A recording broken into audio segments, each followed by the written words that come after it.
మామూలుగా నా ఎక్స్పీరియన్స్లో ఇప్పటి వరకు చేసిన సినిమాల్లో సినిమా ఫినిషింగ్ టైంకి వచ్చేసరికి రిలీజ్ డేట్ ఎప్పుడు అని అడిగే అలవాటు ఉంది. ఇప్పుడు రిలీజ్ డేట్ పెట్టి ఆ రిలీజ్ డేట్ అనేది ఒక టార్గెట్లా పెట్టుకొని రివర్స్ క్యాల్కులేషన్ చేసుకొని మిగతా పనులన్నీ హరిహరిగా ఫినిష్ చేసుకొని ఉన్నదే అలా కొన్నిసార్లు రిలీజ్ చేసేయటం, దానివల్ల చాలా తప్పులు జరగటం, ఇలా చాలా ఎక్స్పీరియన్స్ చేశాను. సో అదే అలవాట్లో ఈ సినిమా తండేల్ సినిమా కూడా ఆల్మోస్ట్ ఎండింగ్కి వచ్చేసరికి ఆ చిన్న క్యూరియాసిటీ స్టార్ట్ అయింది. సో నేను చందుని అడిగాను, ఆ తర్వాత వాసుని అడిగాను, కరెక్ట్గా ఏ ఆన్సర్ ఇవ్వలేదు. సో ఆ తర్వాత అరవింద్ గారిని అడగటం మొదలుపెట్టాను.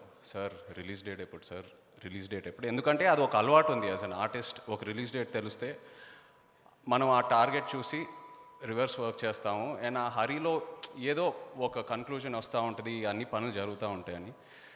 బట్ ఎందుకో నాకు ఎప్పటి నుంచో సినిమా ఇండస్ట్రీలోకి వచ్చాక నాకు తెలిసిన మెథడ్ ఏంటంటే, ఒక సినిమా కాపీ చూశాక, ఒక ఫైనల్ ఎడిట్ చూశాక అప్పుడు రిలీజ్ డేట్ పెడితే అది ఒక కరెక్ట్ సిస్టమ్ అని నేను ఎప్పుడు అనుకునేవాడిని. కానీ ఇంతవరకు ఎప్పుడు జరగలేదు.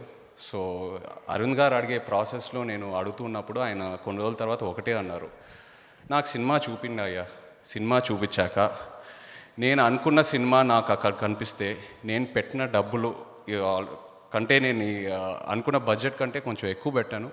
సో అవన్నీ ఈ కాన్ఫిడెన్స్ అంతా నాకు ఇవన్నీ తిరిగి వచ్చేస్తే నాకు ఈ కాన్ఫిడెన్స్ నాకు వచ్చాక నేను మీకు రిలీజ్ డేట్ చెప్తాను. ఆ మాట ఆయన అన్న తర్వాత నేను చాలా హ్యాపీగా ఫీల్ అయ్యాను. బికాస్ సినిమా అంటే ఇలానే తీయాలి, ఇలాగే ఉండాలి. అండ్ ఇదేదో మామూలు సినిమా కాదు.